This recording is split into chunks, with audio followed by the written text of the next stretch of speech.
ओम शांति। ओम शांति। ओम शांति। ओम शांति। ओम शांति। ओम शांति।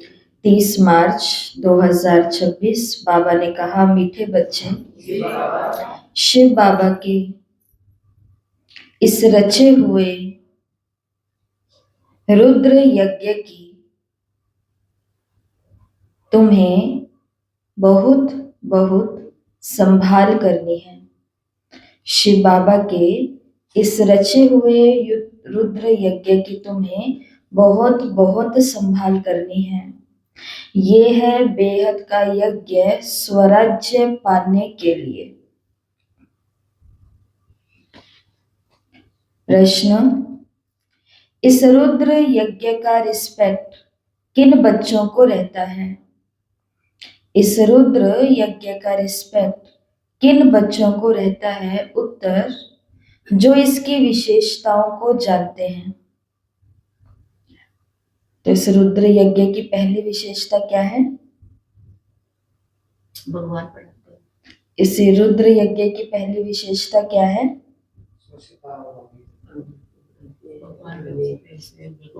कि इस यज्ञ को रचने वाला स्वयं भगवान है। दुनिया में कोई जजमान होते हैं, कोई राजा, कोई महाराजा होते थे, तो कितना नाम होता था कि अश्वमेध यज्ञ फलाने फलाने महाराजा ने रचा है। तो बाबा ने कहा, जो इसकी विशेषताओं को जानते हैं ना, वही इस यज्ञ की रिस्पेक्ट कर सकते हैं। तुम्हें पता है कि इस रुद्र यज्ञ से हम कौड़ी से हीरे जैसा बनते हैं। इसमें सारी पुरानी दुनिया स्वाहा होती है। इन पुराने शरीरों को भी स्वाहा करना है। कोई भी बेकायदे कर्म ना हो जिससे यज्ञ में विघ्न पड़े। जब ऐसा ध्यान रहे तभी रिस्पेक्ट रख सकें। रिस्पेक्ट रखने का मतलब केवल ये नहीं होता, अरे वाह कितना अच्छा है, कितना अच्छा है, नहीं। मेरे द्वारा कोई भी बेकायदे कर्म इस यज्ञ में बैठे बैठे तो नहीं हुआ है या हो रहा है। कोई विघ्न तो नहीं पड़ रहा है। यज्ञ के अंदर जो ब्राह्मण बैठे हैं वो मेरे कारण यज्ञ की तरफ ध्यान ना दे करके कहीं मुझ पर तो ध्यान नहीं देने लग गए हैं। तो बाबा ने कहा, अगर ऐसा समझोगे कि यज्ञ में कोई विघ्न ना पड़े, कोई बेकायदे कर्म ना हो, तब समझे कि रिस्पेक्ट रख सकते हैं। गीत है, माता ओ माता तू सबकी भाग्य विधाता। ओम शांति। बच्चों ने गीत सुना, जिन्होंने बनाया है वो तो बेचारे माता को जानते ही नहीं है। नाम सुना है जगत अम्बा, परंतु वो कौन थी, क्या करके गई, ये किसी को भी पता नहीं सिवाय तुम बच्चों के। जगत अम्बा है तो जरूर बाप भी है, बच्चियां भी है और बच्चे भी हैं। जो जगत अम्बा के पास जाते हैं उनकी बुद्धि में ये समझ नहीं है। सिर्फ मूर्ति पुजारी है, देवी के आगे जाकर के भीख मांगते हैं। अब ये राजस्व अश्वमेध अविनाशी रुद्र ज्ञान यज्ञ है। इसका क्रिएटर है माता पिता तत्वम। तुम भी यज्ञ के क्रिएटर हो। हम सब भी कौन है? यज्ञ के क्रिएटर हैं, रचता है। आप अपने सेवा केंद्र पर हो। आप जब तक नहीं आए थे तब तक वहां कुछ सेवाएं चल रही थी, लेकिन आप आए, आपने एक नई कोई चीज शुरू कर दी, आपने कोई नई विधि शुरू कर दी, आपने गुण मुहूर्त बन करके औरों को भी ऐसा करना सिखा दिया जिसमें यज्ञ के अंदर क्या हो रहा है? फायदा हो रहा है। ब्राह्मणों को क्या हो रहा है? फायदा हो रहा है, यज्ञ विस्तार को प्राप्त हो रहा है। तो इसका मतलब मैं भी कौन बन गया? यज्ञ का रचता बन गया ना, क्रिएटर बन गया। यज्ञ की पूरी संभाल की जाती है। तुम सब बच्चों को इस यज्ञ की बड़ी संभाल करनी है। यज्ञ के लिए बहुत रिस्पेक्ट रहना चाहिए। ये है हेड ऑफिस, और भी ब्रांचेस हैं। मम्मा पापा और तुम बच्चे अपना भविष्य हीरे जैसा बना रहे हो इस यज्ञ द्वारा। आज हमको भी माता और माता तो सबकी भाग्य विधाता, माताओं की भी जो रिस्पेक्ट बढ़ी है वो किसके कारण बढ़ी है? जब से इस यज्ञ में आए हैं तो खुद की वैल्यू का पता चला कि अरे मेरी कितनी वैल्यू है इस यज्ञ के द्वारा। तो ऐसे यज्ञ की कितनी संभाल और इज्जत रखनी चाहिए, कितना लव होना चाहिए। ये हमारी मम्मा जगत अम्बा का यज्ञ है, मम्मा बाबा का यज्ञ है, सो हमारा यज्ञ। यज्ञ की वृद्धि करनी होती है कि यज्ञ में आकर के बहुत बच्चे अपने बाप से वर्षा लेवें, बल खुद नहीं ले सकते, खुद को फुर्सत नहीं है, तो अच्छा औरों को तो निमंत्रण दे सकते हो। कई बोलते नहीं बहन जी हम नहीं आ सकते, सुबह सुबह हमको नींद नहीं खुलती, हमारा पेट में प्रॉब्लम है, हमारा घर वाले नहीं मानते, हमें सुबह सुबह काम धंधे पर जाना होता है। कोई बात नहीं, आपको फुर्सत नहीं है, आप औरों को तो निमंत्रण दे सकते हो, ऐसा बाबा ने कहा। कल हम कहीं गए और हमने कहा कि देखो अब कल जो सेवा होगी वो फला फला स्थान पर होगी। तो उन्होंने बोला कि ठीक है अनाउंस करवा देंगे। तो हमने आगे से बोला अनाउंस क्यों करवाना है? अनाउंस तो बाद का ऑप्शन होता है, वो तो कराना ही है, लेकिन पहले पैर पैर से जाके मुंह मुंह से एक एक को क्या दे करके आना है? इनविटेशन दे करके आना है कि आपके इस स्थान के ऊपर ये कार्यक्रम कल रचने वाला है, आपको परिवार समेत जरूर जरूर पधारना है जी। जब ऐसे मुंह से कुछ बोलेंगे रतन विद रिस्पेक्ट, तो आत्माओं के मन के अंदर कुछ तो संकल्प उठेगा कि अरे वो इतनी गर्मी में चल करके इतनी दूर आए, तो उनका मान रखने के लिए चले जाते हैं, और हो सकता है केवल मान रखने के लिए आए और बाबा उनको कोई ना कोई तीर लगा दे। लेकिन अपन पहले क्या सोच लेते हैं, क्या तो जाए, आना तो है नहीं, उनको 10 बारी बुला लिया, हो सकता है 20वीं बारी उनको आना होगा तो 10 बारी और बुलाना पड़ेगा। फिर हम गीत कौन से सुनते हैं, रात की राही थक मत जाना, सुबह की मंजिल दूर नहीं। 10 बारी तो न्योता देते हुए हम थक जाते हैं। तो नहीं, बाबा ने कहा यज्ञ की रिस्पेक्ट करने का मतलब है यज्ञ को बढ़ाना। खुद नहीं आ सकते हो तो अच्छा औरों को निमंत्रण देना चाहिए। इनका नाम ही है राजस्व अश्वमेध ज्ञान यज्ञ, जिससे स्वराज्य मिलता है। इस यज्ञ में पुराने शरीर को स्वाहा करना होता है, बाप का बन जाना है। यज्ञ कोई मकान नहीं है, ये बेहद की बात है। जिस यज्ञ में सारी विश्व स्वाहा होनी है, आगे चल तुम देखना इस यज्ञ का कितना रिगार्ड रखते हैं। यहाँ बहुतों को रिगार्ड नहीं है। इतने सब यज्ञ के बच्चे हैं, बच्चे पैदा होते रहते हैं, तो इस यज्ञ की कितनी इज्जत रखनी चाहिए। परंतु बहुत है जिनको कदर जिनको अभी भी क्या दिखता है, एक मकान ही दिखता है, जिनको अभी भी लोग ही दिखते हैं, जिनको अभी तक भी वो ज्ञान का तीसरा चक्षु नहीं मिला कि उनको भगवान का रचा हुआ यज्ञ दिख जाए। तो बाबा ने कहा यहाँ भी बहुत है जिनको कदर नहीं है। ये इतना बड़ा यज्ञ है जिससे मनुष्य कौड़ी से हीरे जैसा, भ्रष्टाचारी से श्रेष्ठाचारी बनते हैं। इसलिए बाबा कहते हैं भल यज्ञ रचते रहो, एक भी श्रेष्ठाचारी बना तो अहो सौभाग्य। ऐसा इस दुनिया में कोई स्कूल हो सकता है क्या? भ्रष्ट बना दे ऐसे बहुत हो सकते हैं, लूट लें गिरा दें ऐसे बहुत हो सकते हैं। इसलिए शीश के दानी श्याम बाबा, हारे का सहारा बाबा श्याम हमारा। लोग नारे लगाते, फेरियां निकालते, कितना कुछ होता है उनके मान सम्मान के अंदर, लेकिन एक भी ऐसा है क्या जो शीश के दाने की तरह भगवान के काम में अपना शीश दे दे? नहीं दे सकता। भगवान कहता है तुम्हें देना पड़ेगा इस यज्ञ में, तुम्हें अपना पूरा ये शरीर स्वाहा करना पड़ेगा। कोई नींद नहीं है, कोई भूख नहीं है, कोई प्यास नहीं है, बाबा और बाबा की सेवा। बाबा और बाबा की सेवा क्यों? क्योंकि इस यज्ञ से आत्माओं को कौड़ी से हीरे जैसा बनाना है, भ्रष्टाचारी को श्रेष्ठाचारी बनाना, उसके लिए सब भूलना पड़ता है। श्याम बाबा की तरह ये काट करके रखना पड़ता है कि सोचूंगी आपके बारे में, देखूंगी भी रूहों को उनके कल्याण के बारे में, बोलूंगी भी आपकी ही बातें और सुनूंगी तो केवल आपके ही वाक्य, और कुछ नहीं गूंजना चाहिए। कल बच्ची आई आकर के रोने लग गई। मैंने कहा क्या हुआ? कहती दीदी मैं 12th में थी तो मेरे 84% आए थे, 84%। अब इस साल मेरी बहन ने 12वीं पास की है तो उसके 90% आ गया। माँ बाप कहाँ कहाँ कितने गलत होते हैं मैं आपको बताती हूँ। तो वो रोने लगी तो मैंने कहा क्या हुआ? कहते कि दीदी सारा दिन मुझे बोलते हैं कि देख इसके 90 आए तेरे 84 आए, मुझे छेड़ते हैं। वो तो मजाक ही कर रहे हैं, बड़ों को क्या लगता है मजाक ही छेड़ रहे हैं ऐसे कि देख इसके 90 आ गए। और वो आत्मा स्पेशल बाबा के घर आकर के केवल रो करके गई है कि दीदी अब मैं क्या करूं मुझे बताओ। तो मैंने भी उसको कहा पहले तो बाबा को थैंक्स करो कि तुम्हारे पास एक जगह है जहां रो करके पूछ तो सकते हो कि बता दो क्या करूं।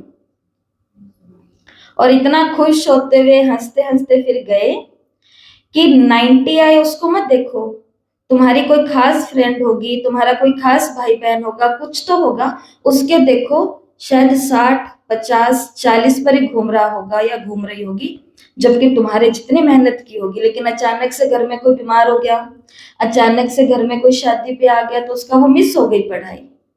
हाँ, इसके लिए जीवन में अगर जीना है तो अपने से ऊपर वालों को नहीं। उसको समझ नहीं आई तो भी ये बात फिर मैंने कहा कि आप देख रहे हो ना खुशबू दीदी कहाँ रहते हैं? कहते हाँ। मैंने कहा ब्रह्मा कुमारी आश्रम इतने नहीं होते हैं कि एक आंख में ही नाप लिए जाए। मैंने कहा सेंटर बहुत बड़े होते हैं, बाबा का रूम अलग होता है, ऑफिस अलग होता है, कोर्स का रूम अलग होता है, रहने का म्यूजियम भंडारा कहाँ खाना है सब अलग होते हैं। आपकी दीदी इतने से के अंदर ही रह रही है, उन दीदियों को याद करते हुए जिनके पास शायद एक कमरे किराए पर रह रहे हैं और 1 2 4 5 स्टूडेंट आ रहे हैं लेकिन अपनी तपस्या कर रही है। अगर आपकी दीदी बड़े बड़े सेवा केंद्रों को देखे तो खुश रह पाएगी? कहते नहीं। तो फिर क्या करना है? कहती 84% में खुश रहना है। मैंने कहा खुश रहना, और अब आगे फर्स्ट ईयर में क्या करना है वो बाबा से शक्ति लो। तो संकल्प लेकर के गई, मैं शिव शक्ति हूँ, सफलता मेरा जन्म सिद्ध अधिकार है। तो शिव बाबा ने कहा ऐसे यज्ञ जहां पर आत्माएं इतनी सदगति को प्राप्त कर लेती है तो इस यज्ञ में रहने वालों को क्या होनी चाहिए? बहुत ज्यादा कदर होनी चाहिए, रिस्पेक्ट होनी चाहिए। एक आत्मा भी अगर इस यज्ञ से श्रेष्ठाचारी बनी तो अहो सौभाग्य। इतने लाखों मंदिर हैं, वहां कोई श्रेष्ठाचारी नहीं बनते। यहाँ तो सिर्फ 3 पैर पृथ्वी के चाहिए। 3 पैर क्या चाहिए? पृथ्वी के। वहां एक बहन को बिठा दो, वहां कोई एक माता भी बैठ जाओ, वहां ज्ञान सुनाते रहो। बाबा ने कहा क्या हो जाएगा? भ्रष्टाचारी क्या बन जाएंगे? श्रेष्ठाचारी। कोई आए तो एकदम यहाँ तो जीवन सुधर जाए। कितनी इज्जत होनी चाहिए इस यज्ञ की। बाबा को बहुत लिखते हैं, बाबा हम अपने घर में खोले। बाबा कहते हैं अच्छा बच्चे भल यज्ञ भूमि बनाओ, कोई ना कोई का कल्याण होगा। इस यज्ञ की बहुत भारी महिमा है। घर में यज्ञ खोलो, कोई प्रॉब्लम नहीं है, लेकिन फिर वो रजिस्ट्रेशन कराना पड़ेगा माउंट आबू में। यहाँ भूतों को प्रॉब्लम हो जाती है। जब बाबा की लाइन आती है ना, गली गली में सेवा केंद्र होना चाहिए, तो लोग खोल लेते हैं अपने घरों के अंदर। पास में ब्रह्मा कुमारी बैठी है, क्लास करा रही है, और इधर उधर बैठ करके खुद ने क्लास से खोल ली। क्यों? बाबा ने कहा गली गली में सेंटर खोलो। रजिस्ट्रेशन, सहमति, अनुमति कहाँ है वो पता ही नहीं है। तो बातों को भावनात्मक रीति से भी लेना है, लेकिन तार्किक रीति से भी लेना है, लॉजिकल। अच्छा बच्चे यज्ञ भूमि बना दो, कोई ना कोई का कल्याण होगा। इस यज्ञ की बहुत भारी महिमा है।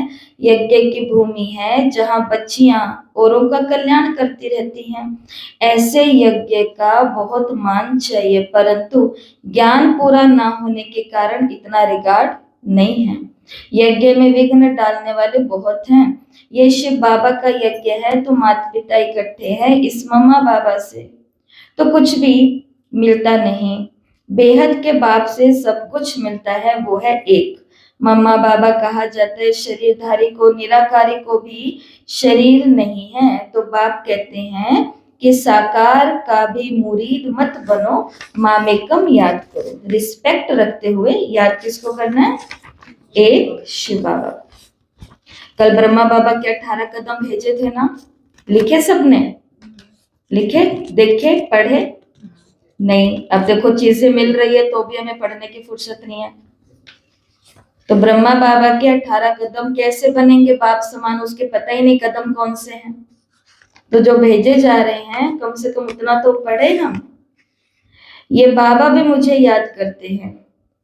शिव बाबा कह रहे कि ये वाले बाबा है ना, ये भी मुझे याद करते हैं। चित्रों में दिखाते हैं राम, कृष्ण, ब्रह्मा आदि सब, उनको याद करते हैं। ऐसे है नहीं, वहां तो कोई याद नहीं करते। सचमुच का कृष्ण, सचमुच के राम नहीं याद करते। उनको तो प्रारब्ध मिल गई, उनको याद करने की क्या दरकार। हम पतित बने हैं, हमको ही पावन बनने के लिए याद करना है। महिमा एक की है, उनके सदके इनका मान है। तुमको कोई भी देहधारी को याद नहीं करना, देहधारी से उनका परिचय मिलता है, लेकिन याद उनको करना है। बाबा भी देहधारी है, सब परिचय देते हैं। परंतु बहुत ऐसे बेसमझ बच्चे भी हैं जो कहते हैं हम तो डायरेक्ट शिव बाबा की प्रेरणा से ज्ञान ले सकते हैं, उनको मुरली क्लास की जरूरत नहीं है, उनको ब्रह्मा कुमारी की भी जरूरत नहीं है, उनको सेवा केंद्रों की भी जरूरत नहीं है। उनको शिव बाबा प्रेरणा से क्या दे देते हैं? ये अहंकार नहीं है। जब कोर्स किया था तो बाबा ने प्रेरणा से कोर्स कराया था या कोई स्थान पे बिठा के किसी टीचर के द्वारा करवाया था? बताओ, करवाया था ना। तो बाबा ने कहा कई ऐसे भी बेसमझ बच्चे हैं जो कहते हैं हम तो डायरेक्ट शिव बाबा की प्रेरणा से ज्ञान ले सकते हैं। बाबा ने कहा अगर ऐसा होता तो इस रथ में उनको आने की क्या दरकार पड़ी है? 2017 तक वो क्यों आता? ऐसे भी हैं जो समझते हैं इस साकार से हमारा क्या काम। बाप कहते हैं मन मना भव, उनको याद करो, परंतु थ्रू तो इनके ही करना पड़ेगा ना। फिर नंबरवार रिगार्ड रखना होता है। रिगार्ड वही रखेंगे जो नंबरवार गद्दी पर बैठने वाले होंगे। मम्मा बाबा पहले बैठेंगे राजगद्दी पर, फिर उनको फॉलो करना है। बहुत प्रजा बनानी है, पद भी बहुत है, ऊंच है, डरने की कोई बात नहीं है। एरोप्लेन में कोई नए चढ़ते हैं तो जैसे कि डरते हैं, और कोई तो देखो चंद्रमा के ऊपर भी जाते रहते हैं। प्रैक्टिस की बात है ना, अभ्यास, भ्राताश्री अभ्यास। ये तो सिर्फ अभ्यास की बात है। एक बारी काम कर लिया, 2 बारी कर लिया, 10 बारी कर लिया, बाबा ने कहा फिर राजगद्दी पर बैठने का पुरुषार्थ करो। बाकी देखो अच्छे काम में तो लोग मना ही करेंगे, ताली आके कोई नहीं बजाएगा, अरे वाह मम्मी आप सुबह 4 बजे उठते हो, वाह बहुत अच्छी बात है। पहले तो क्या कहेंगे, क्या करना है 4 बजे उठ करके, रात को गोली खा के सोते, सो जाओ, जब लगे हेल्थ को तो सो भी जाओ। ऐसे कोई कट्टरपना भी नहीं दिखाना है कि पूरा दिन फिर बीमार होकर के घूमे, इससे अच्छा तो सो जाओ।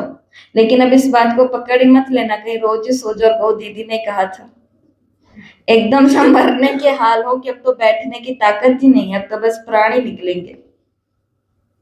नहीं तो बाबा ने कहा हर बात के अंदर डरना नहीं है, अभ्यास प्रैक्टिस की बात होती है। परंतु उनसे फायदा कुछ भी नहीं होना है, ये तुम भी जानते हो। वो समझते हैं कि मून के ऊपर भी राजधानी बनाएंगे, परंतु ये कुछ भी होना नहीं है, डाउनफॉल है ना। उतरती कला का समय है।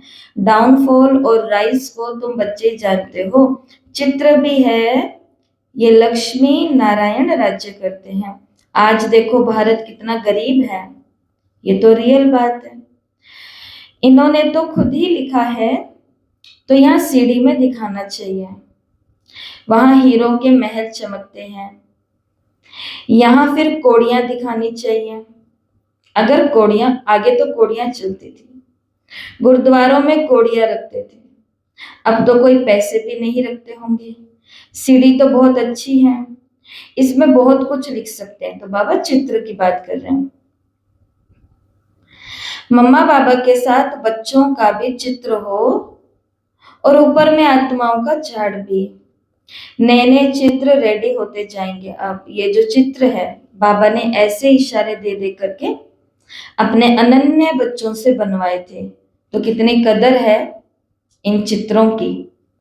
जैसे लोग माथा नहीं टेकते रोज अपने घर में कोई छोटी सी भी मूर्ति उनको मिल जाती है और कहते हैं वो फलाने पुराने मंदिर से आई है, तो रोज आते जाते उसके आगे स्पर्श कर लेते हैं, माथा टेक लेते हैं। असली में माथा टेकने की चीजें भगवान के द्वारा बोल करके जो करवाई गई है। एक एक चित्र कितने रहस्यों से भरा हुआ है, खास करके सीढ़ी, गोला और झाड़। झाड़ तो कईयों को सालों साल बीत जाते हैं, उनको एक चित्र नहीं समझ में आता, वो है झाड़ का किसकी गहराई कितने, क्योंकि वो बहुत डीप है, बहुत गहरा है ये कोर्स। तो इतने ये रिस्पेक्ट वाली चीजें हैं। नए नए चित्र बाबा ने कहा रेडी होते जाएंगे, समझाने में भी सहज होगा। डाउनफॉल कैसे होता है, फिर राइज कैसे होता है। हम निराकारी दुनिया में जाकर फिर साकारी दुनिया में आते हैं, समझाने में बड़ा सहज है। समझते नहीं हैं तो फिर समझा जाता है कि इनकी तकदीर में नहीं है। ड्रामा को साक्षी हो देखा जाता है। बच्चों को यज्ञ की बहुत रिस्पेक्ट होनी चाहिए। यज्ञ का एक पैसा बिगर पूछे उठाना व माता पिता की छुट्टी बिगर किसी को देना, ये महान पाप है। तुम तो बच्चे हो, कोई समय भी कोई चीज मिल सकती है, जास्ती लेकर के क्यों रखना चाहिए। सोचते हैं पता नहीं मिले ना मिले, तो अंदर रखने से वो फिर दिल को खाती रहती है। तो बेकायदे काम है ना, चीज तो तुम्हें फिर भी मिल सकती है। बाप ने कहा अंत काल अचानक कोई भी मर तो सकते हैं, तो अंत समय जो पाप किए होंगे वो कीचड़ पट्टी सब सामने आएंगी। इसलिए बाबा हमेशा समझाते हैं अंदर में कोई दुविधा नहीं रखनी चाहिए। दुविधा रखेंगे, दुविधा के साथ ही मर जाएंगे। पाप रखेंगे, पाप के साथ ही मर जाएंगे। बोझ रखेंगे तो बाबा ने कहा उसके साथ ही। और दिल साफ होगी तो अंत घड़ी कुछ भी सामने नहीं आएगा। यज्ञ से तो सब कुछ मिलता रहता है। ढेर बच्चे हैं जिनके पास पैसे ढेर हैं, उनको कहते हैं जब दरकार होगी तब मंगा लेंगे। कहते हैं बाबा कभी भी जरूरत हो तो हम बैठे हैं। भल पवित्र नहीं रहते, खान पान की भी परहेज नहीं रखते, परंतु ये प्रण करते हैं कि बाबा हमारे पास पैसे बहुत पड़े हैं, ये तो ऐसे गुम हो जाएंगे, बीच में कोई खा जाएगा, इसलिए जब चाहिए आप मंगा लेना। बाबा कहते हैं हम भी क्या करेंगे, मकान बनाना होता है तो आप ही बन जाएगा। इशारा दे दिया बाबा ने। बाबा ने ये नहीं बोला हाँ बेटे, हाँ बच्चे अभी भेज दो फिर मकान स्टार्ट कर लेते हैं। बाबा ने कहा नहीं, बाबा भी क्या करेंगे, मकान बनेगा आप ही। तो ढेर बच्चे बैठे हैं अपने घर में, तो ऐसे बच्चे भी ऊंच पद पा लेते हैं। प्रजा में भी कोई कम पद प्रजा में भी कोई कम पद नहीं है। राजाओं से भी कोई साहूकार बहुत धनवान होते हैं। इसलिए अंदर कोई ऐसा ख्याल नहीं करना चाहिए। तुम्हारा अंजाम है, क्या प्रॉमिस है, बाबा आप जो खिलाएंगे, आगे बोलो पूरा करो, जो आप खिलाएंगे, जहां बिठाएंगे, जहां सुलाएंगे, जैसा चलाएंगे वैसा। ऐसा ही प्रॉमिस है ना। फिर भी उस पर नहीं चलते हैं। जैसा खिलाएंगे क्या वैसा खा लेंगे, उसके अंदर भी कई प्रॉब्लम निकाल देते हैं। लोग गली में जाते जाते भोग को गिर जाते हैं, पसंद नहीं आता होगा। फिर कहते हैं जैसा खिलाएंगे वैसा खाएंगे। तो बाबा ने कहा फिर क्या होगी, दुर्गति होगी कि नहीं होगी, लास्ट में मिलेगा हमको खाने के लिए दाना। कोई आए उनको भोग दिया, जा करके अपने कुत्ते को खिला दिया। कोई आते हैं, भोग देते हैं, इधर उधर के लोगों को खिला देते हैं, अपनी आत्मा का कर लिया कल्याण। भोग खा करके अपनी भोगनाएं खत्म कर लें पहले, फिर दूसरों का भी कुछ कल्याण कर देंगे। समझ रहे हो इस बात को? ये सब घटनाएं घटती है, यही घटती है। मैं किसी और आसमान या और दुनिया या और केंद्र की बात नहीं कर रही हूँ, यही की। और मिलकर के क्या बोलते हैं बाबा, जैसा आप रखोगे ना, जैसा चलाओगे ना, जैसा खिलाओगे ना, ये बहुत बड़ी कमिटमेंट होती है। वही बात कि ये दे दिया है, अब इसको कुछ भी करो, देख लो। वहां पर दो ही थे जिन्होंने पूरा का पूरा ये देखा, जो ये था युद्ध, पूरा का पूरा युद्ध देखा महाभारत का, अंदर घुस के नहीं, साक्षी होकर के देखा। वो दो कौन थे? संजय और नहीं, इनको छोड़ो, अच्छी आत्माएं, मतलब बर्बरिक। एक तो श्याम बाबा जिनको कहते हैं, और कहीं कहीं पर महाभारत के अंदर आता है कि जो सारा का सारा करवाने वाली थी, सब कुछ जो हो रहा था सब देखने वाली थी, वो कौन थी? शिव शक्ति थी। कहीं पर उस भवानी को भी दिखाया है कि वही है जो साक्षी होकर के सब कुछ देख रही थी, और बर्बरिक भी देख रहे थे। तो जो समर्पित आत्मा होती है, दे दिया, और जो शिव शक्ति बन करके रहते हैं, निडर बन करके, हमें तो यज्ञ को चलाना है, हमें नहीं चलाना, मुझे चलाना है। हमें में तो प्रॉब्लम हो जाती है, मुझे। तो ऐसी आत्माएं तो सदगति को प्राप्त करती है। बाकी बाबा ने कहा आपका अंजाम ये है, और फिर भी उस पर नहीं चलते तो दुर्गति हो जाती है। बाप आए हैं सदगति देने के लिए। अगर ऊंच पद नहीं पाएंगे तो दुर्गति कहेंगे ना। वहां भी बहुत साहूकार, कोई कम पद, कोई ऊंच पद वाले होते हैं। तो बच्चों को श्रीमत पर पुरुषार्थ करना है, अपनी मत पर चलने से अपने को धोखा देते हैं। ये शिव बाबा का रचा हुआ ज्ञान यज्ञ है। इनका नाम ही है राजस्व अश्वमेध अविनाशी रुद्र ज्ञान यज्ञ। शिव बाबा आकर के स्वराज्य देते हैं। किसी की तकदीर में नहीं है तो नाम बाला नहीं होना है, तो मुख से अच्छे अच्छे पॉइंट्स भी उनके नहीं निकलती है। किसी को समझाते नहीं है तो कहेंगे नाम निकलने में भी देरी है, जिस कारण समझाते समय मुख्य मुख्य पॉइंट्स हैं वो भूल जाती है। मेन पॉइंट है वही भूल जाएगी, तो बताओ कैसे होएगा? शिव बाबा का परिचय देने के लिए गए थे, मेडिटेशन के बारे में बता दिया, हेल्थ के बारे में बता दिया, खुशी, परिवार, सबका प्रवचन दे दिया, लेकिन वो बाबा वाला करना था वो तो ऐसा भी होता है। पर प्रैक्टिस करते करते और योग के अंदर सेवा करते हैं तो फिर बाबा ऐसा तो होने नहीं देते। तो ये भी समझाना चाहिए कि राजस्व अश्वमेध अविनाशी रुद्र ज्ञान यज्ञ है स्वराज्य पाने के लिए। तो ये जो बाहर से लेकर के अंदर तक की बाबा के घरों की जितने भी बाबा ने खुलवाए हैं स्थान, तो वो एक एक स्थान के लिए लोगों के मन में भी क्या बिठानी है? हमें भावना बिठानी है। आती है हमें भावना बिठानी। कोई आपके सामने आया दुखी होकर के, पुराने दिन याद करो, भक्ति वाले दिन याद करो। मानो आप रोज इच्छापूर्ण बालाजी के पैदल जाते थे मंगलवार को, आपके पास कोई आया और कहता है कि क्या करूं, मेरा तो ये काम ही नहीं बन रहा, ऐसे हो गया, वैसे हो गया, कैसे हो गया। आप उनको बोलना मैं रोज आती हूँ, हर मंगलवार को जाती हूँ, मेरी तो मनोकामना पूरी हो गई, आप चलो मेरे साथ में, सुबह 4 बजे निकलेंगे। करते थे ना ऐसे? हम वहां धोख लगाने जा रहे हैं, आप भी चलो। हम वहां भंडारे में ये करा रहे हैं, आप भी करा लो। हम यज्ञ में बैठे हैं, जोड़ा, आप भी बैठ जाओ, बढ़िया हो जाएगा। कई बोलते हैं हमें तो पता ही नहीं कैसे सेवा करनी है। क्या पता नहीं, हमें दुनिया जहान का सब कुछ पता है। पुराना जो किया उसी को उठा करके नए पर शिफ्ट करना है। तो ऐसे ही ये जो स्थान है, कोई दुखी, हारी, बीमारी, ऐसी कोई आत्मा है जिसको सच में एक सहयोग की आवश्यकता है परमात्मा के, तो उनको कहो चलो ना मेरे साथ में, आपको मैं लेके जाती हूँ उस तीर्थ स्थान पर।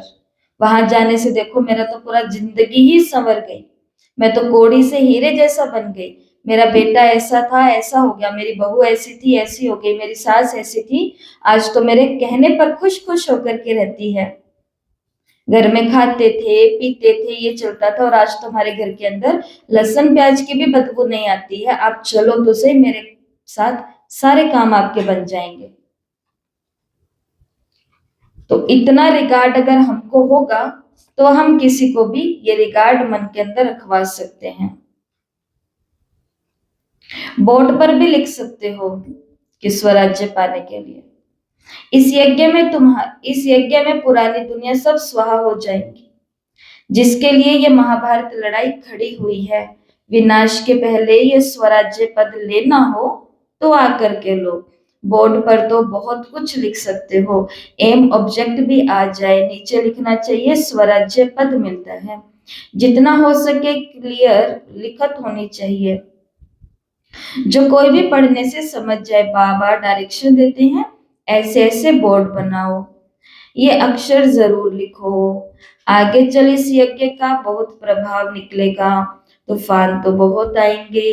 कहते हैं सच की नाव हिले डुले लेकिन डूबे नहीं। क्षीर सागर तरफ जाना है तो विषय सागर तरफ दिल नहीं रहनी चाहिए। जाना है उधर और इधर वालों के साथ दिल होगी तो नाव तो उधर जा रही है, पर देख पीछे किनको रहे होंगे। तो जिधर दिल होगी दिलाराम कहेगा आप उधर ही रहिए, बाकियों को मैं अपने साथ, पीछे आना बाराती बन करके। पर हमको बाराती भी नहीं बनना, हमको तो क्या बनना है, सजनिया बनना है, साथ साथ चलना है। तो एक को तो छोड़ना पड़ेगा, दोनों हाथ में लड्डू लेकर के दो घोड़ों पर सवार होंगे तो चिरे जाएंगे। कई लोग ये टेक्निक सीख लेते, दोनों को संभाल लेंगे, दोनों तरफ चला लेंगे, कोई बात नहीं, हो जाएगा। हो ही नहीं सकता, कंफ्यूज हो जाती है वो आत्मा। और ऊपर से कुछ छोड़ना नहीं है, अंदर की, कल की मुरली में भी आया था, जिन्होंने ध्यान दिया था और चिंतन भी किया होगा घर जाके, वो था बेहद की वैराग्य वृत्ति, वो अंदर से बढ़ानी होती है। जो ज्ञान नहीं लेते उनकी पिछाड़ी पड़कर अपना टाइम वेस्ट नहीं करना चाहिए। समझाने तो बहुत बहुत सहज है। तुम्हें पूज्य देवी देवता थे, अब पुजारी बने हो, फिर बाप कहते हैं मामेकम याद करो तो खाद निकल जाएगी, तुम्हारे पाप भस्म हो जाएंगे और कोई उपाय नहीं है। यही सच्चा सच्चा उपाय है, परंतु योग में रहते ही नहीं है। देह अभिमान बहुत है, देह अभिमान मिटे तब योग में रह सकते। फिर कर्मातीत अवस्था हो, पिछाड़ी में कोई भी चीज याद नहीं आनी चाहिए।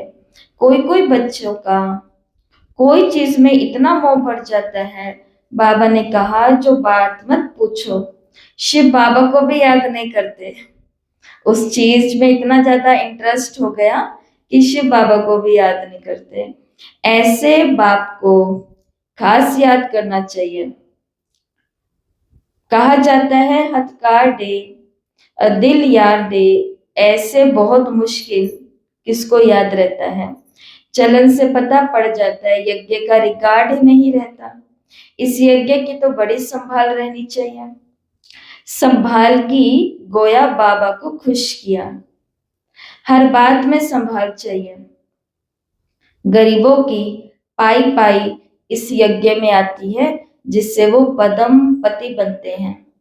माताएं जिनके पास कुछ भी नहीं है, 1-2 रुपया 8 आना यज्ञ में देती है, वो भी पदमपति बन जाती है, क्योंकि बड़ी भावना से खुशी से लाती है। बाप कहते हैं मैं हूं ही गरीब निवास, तुम बच्चों के लिए आया हूं, कोई 8 आना ले आते हैं, बाबा मकान में 1 ईंट लगा दो। कभी 2 मुट्ठी अनाज भी ले आते हैं, उसका भी बहुत हो जाता है। कल यही बात ही कर रहे थे ना, मेरे पास कुछ है ही नहीं, इसलिए मैं ऐसे ही आ जाती हूँ, बहुत है हमारे पास। कभी हमने यज्ञ में ये पूछा, ये संभाला कि कौन सा डब्बा खाली है, किसकी आवश्यकता है, क्या चाहिए? ऐसे भी है।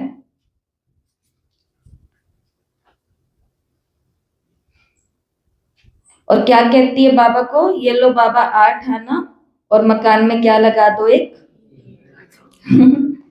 एक ईंट लगा दो। एक ईंट से वहां पर क्या मिल जाएगा? ऐसी माताएं हुई हैं यज्ञ में। और घर पे जो मार खाती थी, ऐसी ऐसी माताएं।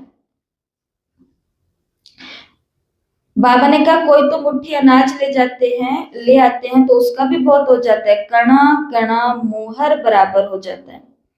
सोने की मोहर होती है ना। ऐसे थोड़े ही कि तुमको गरीबों को बैठ दान देना है, गरीबों को तो वो लोग दान देते हैं, ऐसे तो दुनिया में ढेर गरीब हैं, सब आकर के यहाँ बैठ जाएं तो माथा ही खराब कर देवे। वो उनकी तकदीर है। क्यों है?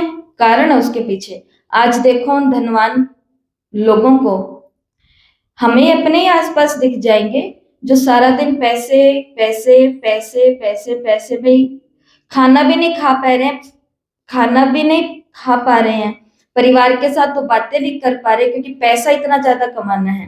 ठीक है, वो पैसा आ भी जाता है और फिर वो पैसा आ किस लिए रहा है? ताकि और ज्यादा अच्छे कपड़े पहने, और ज्यादा शो ऑफ करे, और ज्यादा धमाका करे, और ज्यादा क्लब में जाए, और ज्यादा मनपसंद खाएं। है ना? दिखावा ही तो, दिखावा।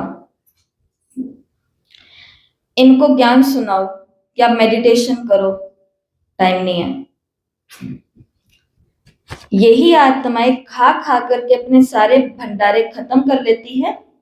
अगले जन्म में इनको लोगों के आगे अपने क्या करने पड़ते हैं? हाथ। ये कर्मों की गति है। इसलिए लोग पूछते हैं ब्रह्मा कुमारियों को कि आप क्यों मना करते हो ये करने से, वो करने से? तो हम तो नहीं मना करते सबको, लेकिन जो भगवान के कहते हैं कि हम तो भाई बाबा के पक्के बच्चे हैं, तो उनको हम ये एक शिक्षा सुनाते हैं बाबा की कि जब हम भगवान के पक्के बच्चे बन गए, हम 10 रुपए उधर देंगे, 10 रुपए यज्ञ में डालें, तो उससे हम क्या कर सकते हैं? बाकी वो तो अपने कर्मों का भोग रहे हैं, और हम भी अगर ध्यान नहीं देंगे तो हमारे साथ भी अगले जन्म में क्या होने वाला है? यही होने वाला है। इसलिए कहते हैं कमाओ, खाओ और कुछ धर्माओं के लिए जमा कर लो, निकाल दो। लेकिन इन्होंने कहना नहीं माना ना, तो ऐसा होता है। ऐसे ना हो परंतु संभाल कर। हाँ, बाबा ने कहा अगर सब आ जावे या हम भी भंडारा लगा दे और सब ये लोग आ जावे, तो बाबा ने कैसे कैसे होगा? ऐसे बहुत करते हैं। हम यज्ञ में समर्पण हो परंतु संभाल कर लेना होता है। ऐसे ना हो यज्ञ में आकर के उधम मचावे। यज्ञ में तो बहुत पुण्य आत्मा बनना होता है, बड़ी संभाल करनी होती है, रिगार्ड रखना होता है कि ये यज्ञ है। जिस ईश्वरीय यज्ञ से हम अपना शरीर निर्वाह करते हैं, यज्ञ का पैसा किसी को देना बड़ा पाप है। ये पैसे हैं ही उनके लिए जो कौड़ी से हीरे जैसा बनते हैं, ईश्वरीय सर्विस में है। बाकी गरीबों आदि को देना, ये दान पुण्य तो जन्म जन्मांतर करते आए हो, उतरते उतरते पाप आत्मा ही बने हो। तुम बच्चे सबको बाप का परिचय देने के लिए छोटे छोटे गांव में भी प्रदर्शनी करते रहो। एक गरीब भी निकल आए वो भी अच्छा, इसमें कोई खर्चा तो है नहीं। लक्ष्मी नारायण की राजाई पाई, क्या खर्चा किया? कुछ भी नहीं। विश्व की बादशाही पाने के लिए खर्चा तो कुछ भी नहीं किया। वो लोग आपस में कितना लड़ते हैं, बारूद आदि पर कितना खर्चा करते हैं। यहाँ तो खर्चे की कोई बात नहीं है, बिगर कोड़ी खर्चा सेकंड में विश्व की बादशाही लो। अल्फ को याद करो, बेबादशाही है ही। बाप कहते हैं जितना हो सके सच्चे दिल से सच्चे साहिब को राजी करो तो सचखंड के मालिक बनेंगे। झूठ यहाँ किसी की नहीं चलेगी, याद करना है। ऐसे नहीं कि हम तो बच्चे हैं ही, याद करने में बड़ी मेहनत है। बाबा ने देखो क्या कहा, कोई भी कर्म किया तो बड़े घोटाले में आ जाएंगे। लोग पैसा बचाते हैं सरकार से, टैक्स नहीं चुकाते। चुकाना नहीं, इसका मतलब चुराना ही कहते हैं उसको। जैसे भगवान को भगवान ने सब दिया लेकिन हम भगवान को कुछ नहीं कर रहे हैं, तो उसको देना नहीं कहते कि हम दे नहीं रहे हैं, उसको कहते हैं हम चुरा रहे हैं। क्योंकि सरकार को वो टैक्स मिलना चाहिए लेकिन गवर्नमेंट को वो नहीं देते हैं, तो वो टैक्स की चोरी कही जाती है, चोरी। कि आपने क्यों नहीं भुगतान किया इतना हिस्सा, इतना परसेंट। और जब पकड़ में आ जाते हैं तो फिर क्या हो जाता है, टैक्स में तो इतना इतना इतना ही परसेंट चुकाना था, कोई जीएसटी का, कोई फलाने का, कोई किसका। लेकिन अब जो सीधी रेट पड़ेगी उसके अंदर क्या हो जाएगा, बड़ा सारा घोटाला हो जाएगा, डबल से भी डबल। और फिर क्या कहते हैं, हमें भी ऐसे हाथ ना रखना पड़े। अभी तो बाबा बोलते हैं रोज की पढ़ाई करो और रोज का अपना हिस्सा निकाल दो, रोज की कमाई करो, रोज का हिस्सा निकालो, कहीं ऐसा ना हो बाद में हमारा सीधा ऐसा घोटाला सामने आ जाए। विकर्म तो जरा भी नहीं करना, फिर बुद्धि नहीं ठहरेगी यहाँ पर। बाबा तो अनुभवी है, बाबा बताते रहते हैं। कई बच्चे अपने को मियाँ मिठू समझते हैं, परंतु बाबा कहते हैं बहुत मेहनत करनी है, माया बहुत विघ्न डालती है। अच्छा, मीठे मीठे सिकिलते बच्चों प्रति माता पिता बाप दादा का याद प्यार और गुड मॉर्निंग। रूहानी बाप की रूहानी बच्चों को नमस्ते। हम बच्चों की रूहानी माता पिता बाप दादा को याद प्यार नमस्ते, गुड मॉर्निंग, ओम शांति। वाह बाबा वाह। धारणा के लिए मुख्य सार पहला, अपने इस रुद्र यज्ञ का बहुत बहुत रिस्पेक्ट रखना है। यज्ञ का वातावरण बहुत शुद्ध पावरफुल बनाने में सहयोगी बनना है। इसकी प्यार से संभाल करनी है। दूसरा, अपने पास कुछ भी छिपा कर नहीं रखना है। दिल साफ तो मुराद हासिल। छुपा के रखेंगे पर अचानक से शरीर छूट गया तो वो छुपा रहेगा, उसे किसी का भी भला नहीं होगा, वो छुपा ही रह जाता है पूरा का पूरा। लोग पहले जमीन के अंदर वो डालते थे, बताते नहीं थे किसी को घड़े, वो मर जाते थे कुछ पता किसी के अंदर, फिर ब्राह्मण के अंदर आत्मा आती थी तो बताती थी कि मैंने उस घड़े के अंदर वो छुपाया, भाई खोद करके वहां से निकाल लेना, ऐसा होता ही था। तो वो खोदते थे तो पता चलता था वो तो पड़ोसी के घर तक पहुंच गया, क्योंकि धरती तो रोटेट हो रही है, ये क्या बोलती है, घूमती है धरती। तो घूमते घूमते घूमते वो घड़ा तो कोई 10 घरों के आगे पहुंच गया।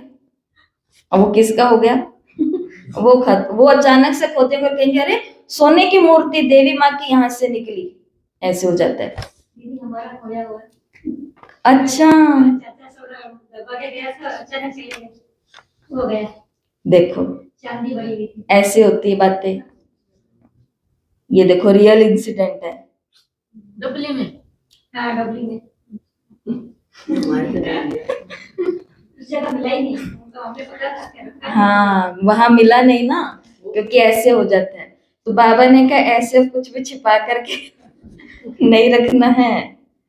तो सच्चे बाप के साथ सच्चा रहो। बाबा को सब, जैसे बहनों को भी बाबा कहते हैं, इस यज्ञ की कोड़ी कोड़ी अमूल्य है, इसलिए एक कोड़ी को भी व्यर्थ नहीं गवाना, बल्कि इसकी वृद्धि में सहयोग देना है ना। इसकी वृद्धि में क्या देना है, सहयोग देना है। और आज प्यारे बाबा ने हमें वरदान दिया है, तीनों कालों को सामने रख, पास्ट प्रेजेंट और फ्यूचर, तीनों कालों को सामने रख, हर कार्य में सफल होने वाले सदा विजयी भव। हर कार्य में सफल होने वाले सदा विजयी भव।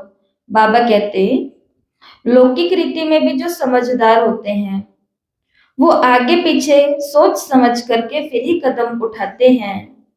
ऐसे यहाँ भी आप बच्चे जब कोई कार्य करते हो तो पहले तीनों कालों को सामने रख कर फिर करो, सिर्फ वर्तमान को नहीं देखो, बेहद की समझ को धारण करो और विजयीपन के निश्चय के आधार पर व त्रिकालदर्शीपन के आधार पर हर कर्म करो व हर बोल बोलो, तब कहेंगे अलौकिक व असाधारण। तो कुछ भी करने से पहले रुको, पॉज, रोको खुद को और कहो, सोचो कि इसके इसके कारण मेरे वर्तमान, भविष्य और जो वर्तमान फिर मेरा पास्ट बन जाएगा, इन सब के ऊपर क्या प्रभाव पड़ेगा। क्योंकि ये तो 1 घंटे का मजा है, ये तो एक दिन का मजा है, ये तो एक बारी का आनंद है, लेकिन उसके बाद तो 364 दिन मुझे क्या करना है, यही करना है। इतना सोच समझ करके डिसीजन लेकर के बाबा ने बोला फिर आप विजयी बन जाएंगे और आपके अंदर बेहद की धारणाएं आ जाएंगी। स्लोगन, हद के किनारों को छोड़ एक बाप को, हद के किनारों को छोड़ एक बाप को सहारा बना लो तो पार हो जाएंगे।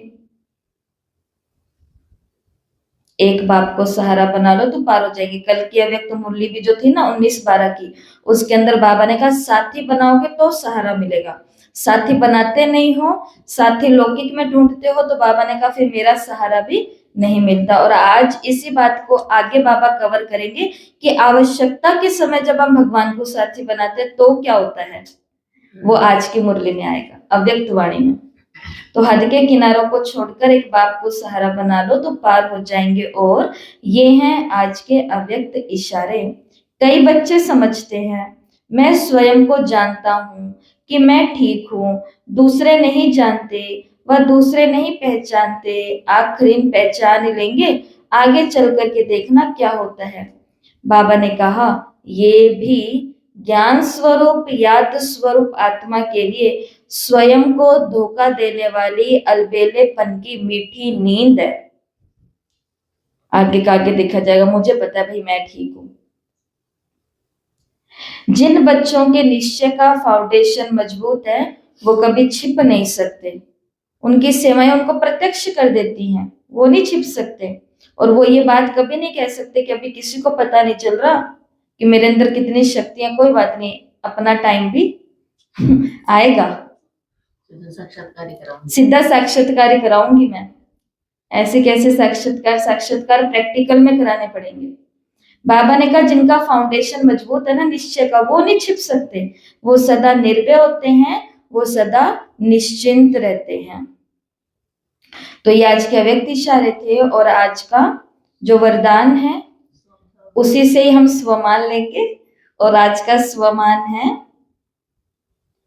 मैं सदा विजयी आत्मा हूं, मैं सदा विजयी आत्मा हूं।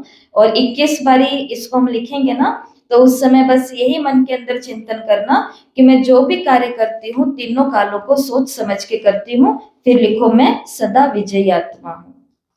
ओम शांति।